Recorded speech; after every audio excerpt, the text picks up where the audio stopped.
সুপ্রিয় দর্শক, দেশ ও দেশের বাইরে থেকে যারা দেখছেন, এসআই মিডিয়া হাউসের পক্ষ থেকে আপনাদের সকলকে জানাচ্ছি শুভেচ্ছা ও সালাম। আসসালামু আলাইকুম।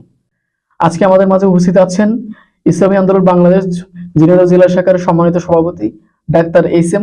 মমতাজুল করিম। জানতে চাইবো, বাংলাদেশে যে ইসলামী দলগুলো নিয়ে যে জনমতে একটা আওয়াজ উঠেছে যে যদি ইসলামী দলগুলো এক হয় তাহলে ইসলামের পক্ষে একটা শক্তিশালী অবস্থান হতে পারে বাংলাদেশের রাজনীতিতে, সেটি নিয়ে ইসলামী আন্দোলন আসলে তাদের এরকম চিন্তাধারা আছে কিনা, জোট হবে কিনা বা হয়েছে কিনা, সেটি যদি হয়, জোট যদি হয় ইসলামী দলগুলোর মধ্যে, সেটি কিসের ভিত্তিতে হতে পারে বলে আপনি মনে করেন? আপনারা এটা দেখছেন যে ইসলামী আন্দোলন সমস্ত ইসলামী দলগুলাকে একটা প্ল্যাটফর্ম আনার জন্য বাংলাদেশে যেই পরিমাণে পরিশ্রম, যেই পরিমাণে প্রোগ্রাম ইসলামী আন্দোলন বিভিন্ন ব্যানারে বিভিন্ন পরিবেশে করতেছে বা করছে, এই বিগত সরকার ক্ষমতা থাকা অবস্থাতেও যেই সংলাপ সহ যেগুলা করছে, যে সমস্ত দলগুলাকে, বিশেষ করে ইসলামী দলগুলাকে একটা প্ল্যাটফর্ম আনার জন্য, আমার মনে হয় না বাংলাদেশে আর কোন একটি ইসলামী দল এত ভূমিকা রাখছে।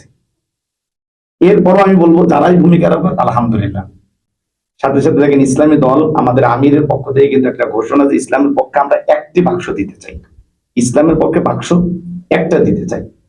কিন্তু এই যে চাওয়াটা আমরা চাচ্ছি, আমাদের আমিরা দৌড়াচ্ছে, এটা তো সবাই আগ্রহটা তো থাকতে হবে।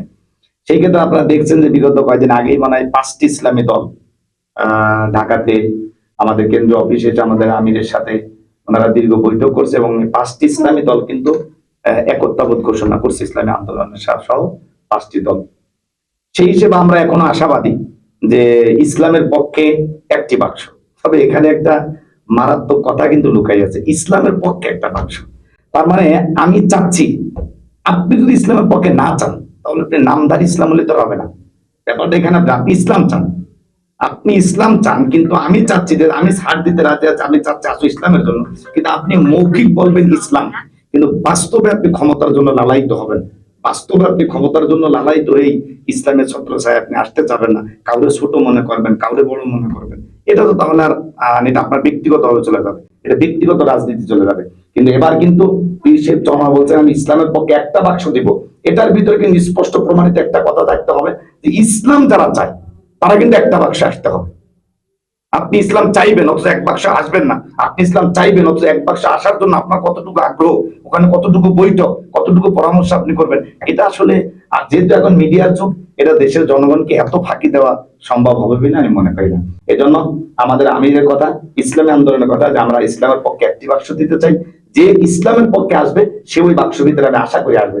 এখন বলবেন যে ভাই তাহলে যারা এই পক্ষে আসবে না তারা ইসলাম চায় না, এটা যদি আপনি বলেন আমি বলবো, এটা আমার ভাষা, এটা আমার দলীয় ভাষা না, এটা আমার ব্যক্তিগত বলবো, আমি বলবো যে না, আমরা সেই ছোটকাল থেকে কম বেশি বিভিন্ন রাজনীতি করে কিন্তু এখানে আসছি, এমনিতে এখানে আসি না। এই জন্য আমি বলবো যে না, যদি ইসলামের জন্য চায় তাহলে তাকে ওই গোল টেবিল আসতে হবে, সে পড়বে, তার আগ্রহ থাকা লাগবে।